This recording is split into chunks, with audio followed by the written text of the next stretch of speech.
Halo rekan-rekan semua, selamat datang di channel My Digital Thoughts.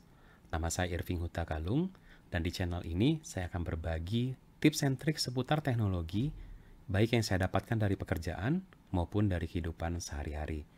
Jadi, jangan lupa untuk subscribe di channel ini dan aktifkan juga notification, supaya rekan-rekan mendapatkan notifikasi ketika ada video-video terbaru. Jangan lupa juga berkunjung ke blog saya di irving.web.id untuk mendapatkan update-update terbaru. Halo rekan-rekan semua.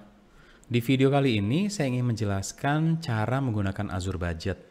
Karena saya sering mendapatkan pertanyaan nih dari teman-teman di customer ataupun partner Microsoft, bagaimana sih caranya kita mengendalikan pengeluaran di Azure gitu ya? Apakah bisa kalau kita set budget, terus nanti kalau mencapai threshold tertentu akan ada alert gitu ya. Jadi minimal kita tahu nih, wah kita udah mencapai budget kita gitu ya.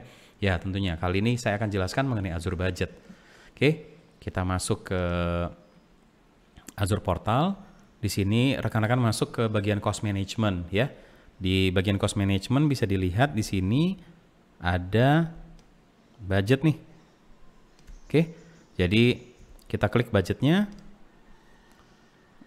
Ini sebenarnya bagian dari Azure ya, jadi nggak ada biaya tambahan yang rekan-rekan butuhkan untuk menggunakan Azure Budget ini. Di sini bisa dilihat saya nggak punya budget. Oke, saya tinggal add. Nanti satu hal yang penting mengenai budget ini adalah scope. Jadi scope-nya bisa macam-macam. Kita bisa punya scope di level subscription, atau kita bisa buat di scope yang lebih kecil, misalnya di resource group gitu ya. Jadi tergantung nih bagaimana caranya rekan-rekan akan mengelola budget ini gitu. Jadi kita akan pilih dulu nanti scope-nya, baru kita buat model budgetingnya seperti apa.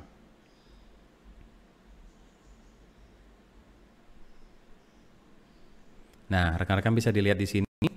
Ini ada scope, saya bisa change scope. Jadi kalau saya klik change scope, maka kita harus select scope-nya gitu ya. Mulai dari root management group dan selanjutnya gitu ya. Jadi kalau misalnya lihat di sini, di bawahnya subscription saya ini ada banyak resource group. Saya bisa pilih nih salah satu dari resource group ini gitu ya. Tapi dalam hal ini kita akan pilih untuk demo kali ini saya akan menggunakan subscription aja. Sebenarnya prinsipnya sama gitu ya.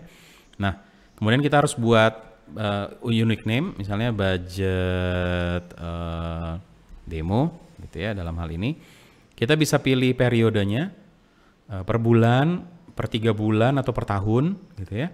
Dan ini di create-nya kapan, dimulainya kapan, dan sampai kapan gitu ya. Jadi ini tergantung kebutuhan kita aja. Nah, kemudian budget amount-nya berapa? Nah, untuk membantu rekan-rekan di sisi sebelah kanan ini sudah ditunjukkan penggunaan kita historically sebelumnya dan kira-kira forecast-nya ke depan berapa gitu ya. Jadi pada saat kita masukkan angka di sini, dia udah kasih suggestion nih, kalau bulanan 490 harusnya gitu ya. Tapi ya terserah kita mau buat berapa gitu. Misalnya saya buat 400 gitu. Nah, di sini langsung ditunjukkan kira-kira seperti apa nih budgetnya di sini ya. Kelihatan merah, sementara penggunaan kita sebelumnya gitu, yang hijau. Nah, kalau kita klik next, berikutnya adalah kita bisa membuat alert. Oke, jadi alertnya tergantung nih, tergantung angka actual atau forecast. Biasanya sih ini bisa kita gunakan beberapa ya. Jadi misalnya untuk forecast kita ambil 100% gitu ya. Jadi kalau di forecast bahwa bulan ini akan mencapai 400, padahal belum nih kejadian, tapi baru forecast saja, maka kita akan dapat alert gitu. Nanti kita bisa buat di bawah ya untuk emailnya. Oke, jadi di sini misalnya saya masukkan email saya irving@irving.web.id gitu ya, untuk mendapatkan alert gitu ya. Kalau actual kita bisa masukkan nih misalnya 70% gitu ya. Dari nggak perlu pakai persen. Kita masukkan 70, maka nanti akan muncul nih, berarti setelah angka 280 bulanannya, maka akan dapat alert gitu. Jadi kita bisa buat beberapa tergantung kebutuhan rekan-rekan semua. Baru nanti tinggal di sini klik create. Oke.